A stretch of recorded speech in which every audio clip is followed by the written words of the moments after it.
Imagine being pregnant. For whatever reason, you do not want to be pregnant and seek out resources to terminate. Not only might you have to deal with societal pressure to keep the pregnancy, be it from friends, family, religion, or your partner, but you might live in an area that isn't close to a provider.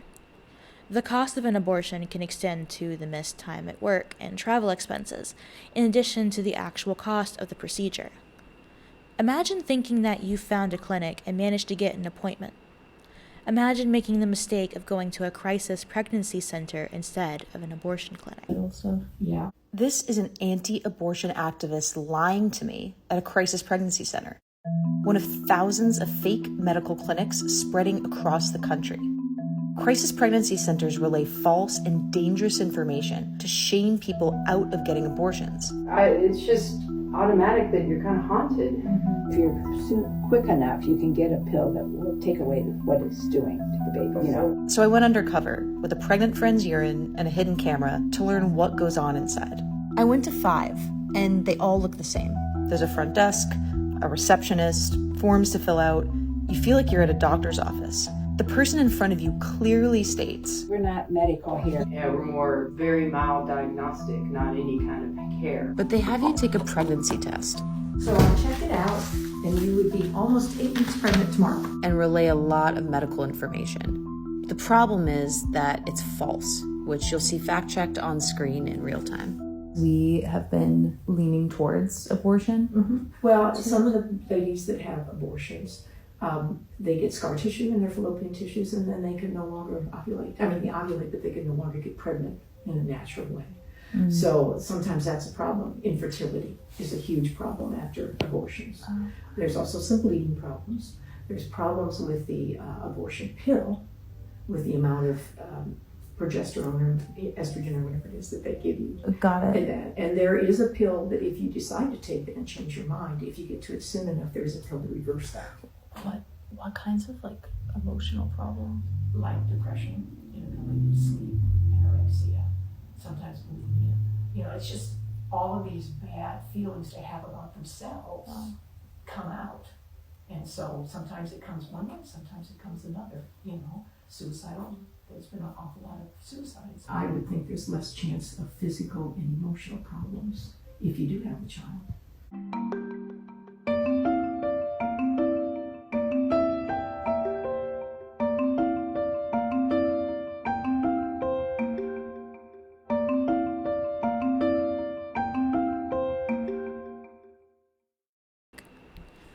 A crisis pregnancy center pretends to offer healthcare services, particularly abortion and reproductive education, but truthfully are focused on misinforming, dissuading, and preventing women from terminating unwanted pregnancies.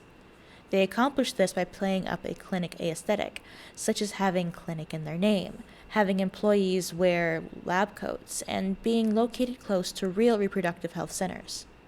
As reported by an article titled "The Public Health Risks of Crisis Pregnancy Centers," these centers are often affiliated with national anti-abortion organizations and belong to evangelical Christian networks. Because crisis pregnancy centers outnumber abortion clinics 3 to 1 nationwide, it is easy for a woman seeking an abortion or information on abortions to make the mistake of entering one. These clinics often use predatory practices to prevent women from leaving, such as removing their clothes from the room, forcing them to listen to lectures, and having volunteers who will verbally abuse a woman who attempts to leave, similar to the pro-life terrorists who harass women entering abortion centers. These centers thrive on fear-mongering and misinformation, as those who work there rarely have medical training and are religiously motivated in the services that they offer. Wait till you see this volunteer application from the Anti-Abortion Crisis Pregnancy Center that I made a video about the other day. It's so bad. Just to remind you, it's a women's pregnancy center in Tallahassee, Florida, right next to Florida State University. This is their volunteer application form that one of you sent me. And at first, it looks pretty normal, right? And then they start to getting into a lot of questions about being a Christian. They want to know, what's your daily devotion time? Are you involved in Bible study? Like, a lot of details. Okay, we get it. It's a Christian organization. You think if they're this into it, they would disclose that, very obvious on the sign, right? Which, of course, they don't. They want to know if you're a guy, if your partner has ever aborted your child. This is feeling invasive. They want to know how you feel about a single woman parenting her baby. What? Are you ready for the worst part? Check out number 9 from their Statement of Principle. This place does not recommend, provide, or refer single women for contraceptives. It gets worse. But they do say that a married woman seeking contraceptive information should be urged to seek counsel from her husband and a physician. In the year of our Lord 2023, we're telling women to ask their husband if they can use birth control. So many red flags. And this is just one of many reasons why these anti-abortion centers should not be getting millions of dollars of government funding and should be forced to disclose just how biased they are. Spread the word, tell a friend, stay far, far away from these places. In a 2014 study which examined a total of 254 crisis pregnancy center websites, it was found that 203 of the websites provided at least one false or misleading piece of information, of which the most common misleading or false information included on the websites were a declared link between abortion and mental health risks, preterm birth, breast cancer, and future infertility, none of which are actually true. Dr. Kate White notes that the rate of complications with a first trimester abortion is less than 1%. Even the most common abortion complication, needing an additional procedure, happens to fewer than 3% of women, with no lasting damage to your body. In fact, remaining pregnant offers a far higher risk of death or permanent injury, especially for low-income and minority mothers. This is due to high maternal mortality rates in the United States, as well as the reality that the number one cause of death for pregnant women is murder.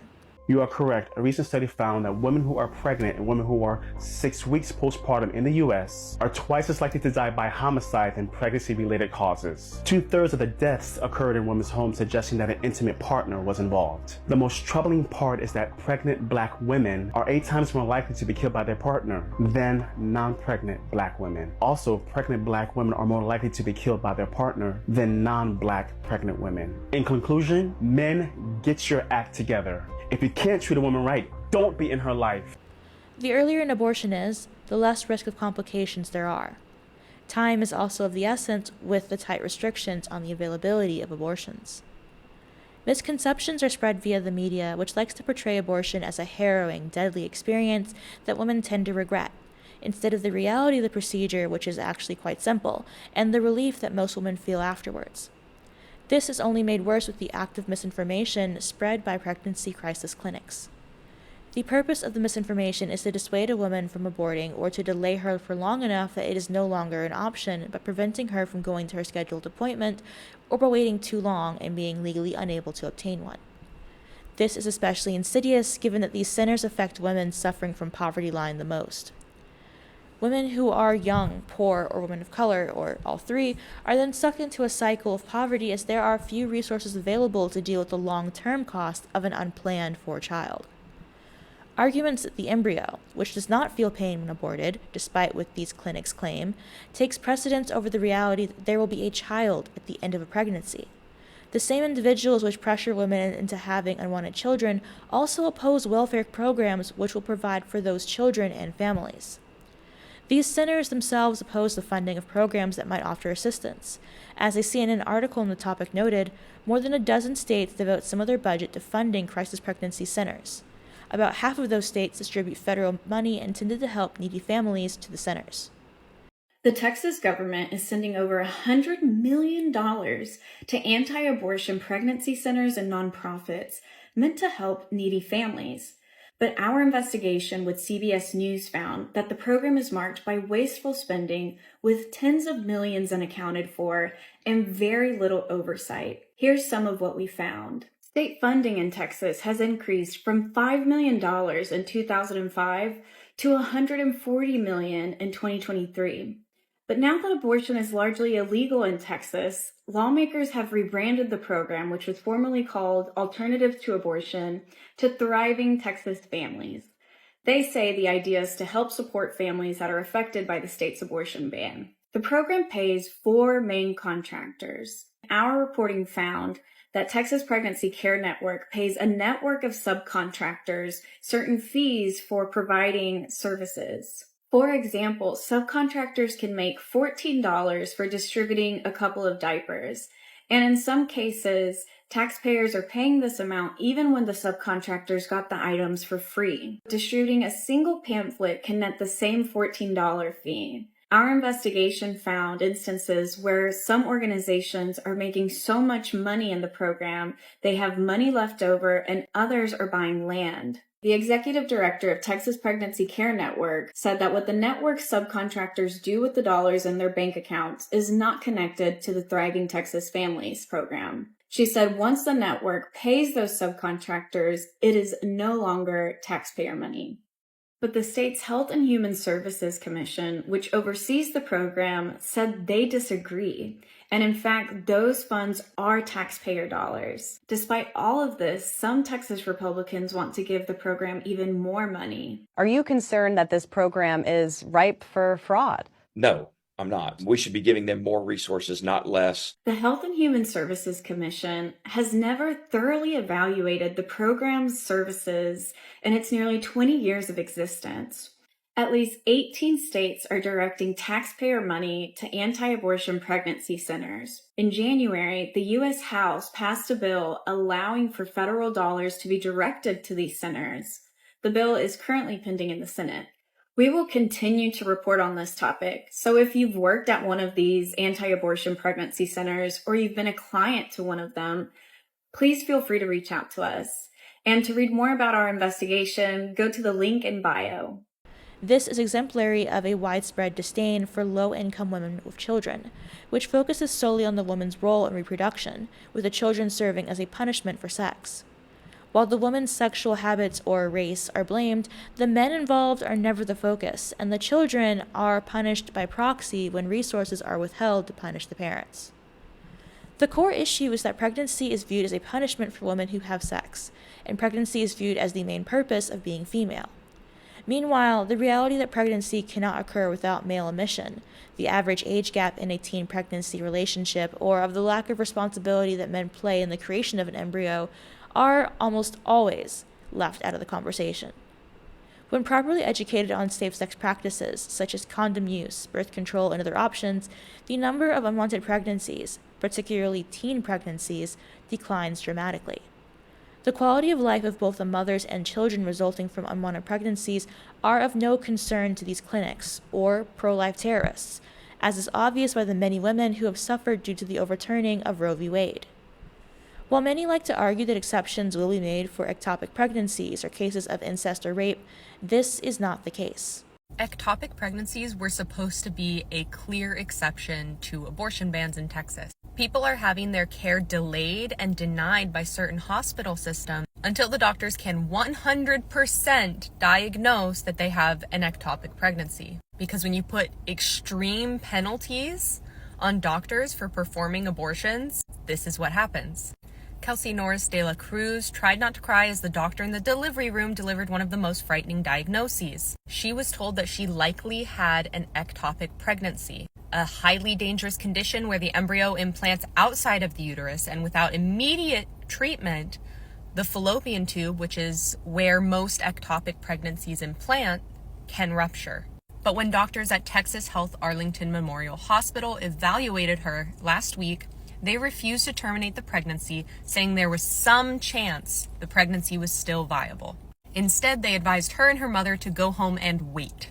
Thankfully, they didn't just wait, and they went around calling different hospitals, different OBGYNs from their friends, and ultimately she was able to receive emergency surgery about 24 hours later at a different hospital in the area, at which point her ectopic pregnancy had already started to rupture. And the OBGYN who performed the procedure said that if she had waited much longer, she would have been in extreme danger of losing her life. An OBGYN who reviewed her charts said that this should have been a bread and butter slam dunk diagnosis. It doesn't make sense to me that they would send her away unless they had a fear that the surgery could be perceived as causing an abortion. Amber Thurman was a 28-year-old mother who went to North Carolina for an abortion after discovering that she was pregnant with twins. As a result of her uterus not expelling all pregnancy tissue, she proceeded to develop an infection. When she arrived at the ER for treatment back in Georgia, which the Guardian reports would have been as simple as a dilation and curettage, a procedure in which the cervix is dilated to create an opening through which instruments can be inserted to empty out the contents of a uterus, which, if promptly removed, would have likely saved her life in the course of a 15-minute procedure. Georgia's abortion ban allowed the D&C procedure, making it a felony to perform except in cases of managing a spontaneous or naturally occurring miscarriage. Because Thurman had taken abortion pills, her miscarriage was illegal to treat. She suffered in a hospital bed for 20 hours, developing sepsis and beginning to experience organ failure. By the time the Georgia doctors were finally willing to treat her, it was too late.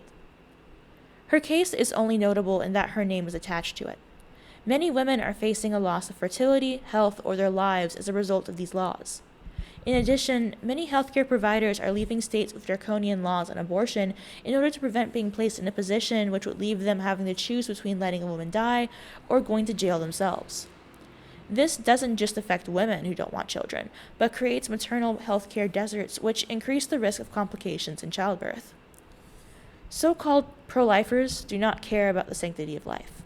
They care about impressing their religion upon others, and within that is the idea that women are sinful creatures deserving of suffering. And of course, that extends to those who would help women avoid the suffering. As noted in the New York Times, at least 11 people have been killed in attacks on abortion clinics in the United States since 1993. The only real question is, how many more have to die or suffer as a result of this barbaric practice, both violent and coercive, for the government to stop funding them? This, dear viewers, is where we part. I've seen pregnancy crisis centers in Georgia. You'll see the little billboards for them, and they very, very obviously are hiding something. But you wouldn't know that if you weren't already aware of the practice. Maybe when you got there in person and you saw the Jesus flyers, you might realize that you've made a mistake. But women are socialized to be hesitant to make a fuss. So once she's in there, she's going to have a hard time leaving when someone's yelling at her or calling her awful names or trying to guilt her into keeping this baby. And of course, they refer to it as a baby when it's just a clump of cells. Of course, they don't actually offer any resources to women who do want the kid but cannot afford it. It's never about the actual child, it's just about making the woman suffer, regardless of how they couch it. Anyhow, if you guys have any comments, questions, or concerns, you can let me know in the comment section down below. And I'll see you guys next time. Bye.